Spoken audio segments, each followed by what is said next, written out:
Elokeinu melech haolam she'asa nisim lavoseinu vayomim hahem ba'azman hazeh. All the dignitaries for inviting us to be here tonight for the Hanukkah lighting.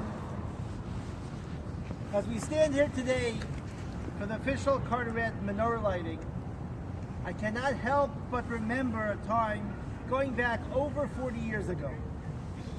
It's one of my earliest recollections. It wasn't a cold December day, or a pretty cold December day, but it was a rather warm day in July. It was in the year 1976, before most of you were around. America was celebrating its 200th anniversary, its bicentennial. There was a tremendous feeling at that time, a feeling of awe. 200 years since the events of 1776. 200 years since the Declaration of Independence. 200 years since the War of Independence. It was a moving and uplifting time.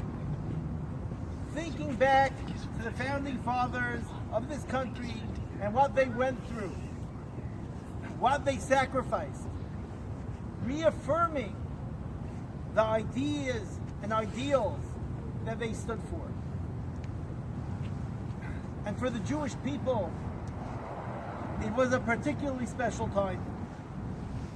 A time to recognize the Malchus Shel Chesed, the United States, for giving us a home that affords us the rights, the dignity, greater than we have ever had in all other countries that we've been in.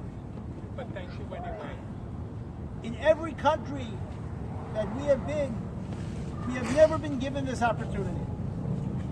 It was and is incumbent upon us, particularly at this time when there's so much hate and violence in the world against all different religions and the Jewish people in particular, to remember and commemorate the events that took place back then, which is 250 years ago. Why does this come to mind now? If we just stop and think for a moment, I think we will all be awed. As we stand here at this Hanukkah Menorah Lighting, we are recognizing events that occurred not 200 years ago, not 500 years ago, not even 1,000 years ago. We are commemorating events that happened to our nation more than 2,000 years ago, more than 2 millennia ago.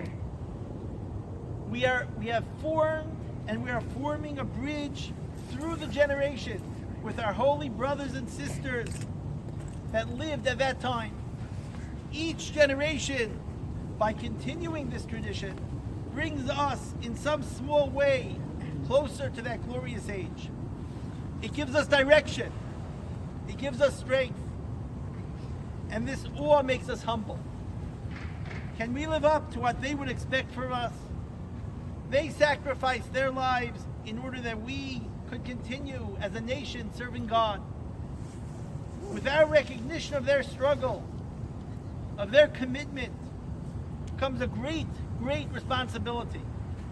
We must live our lives always as their ambassadors to the world. Our connection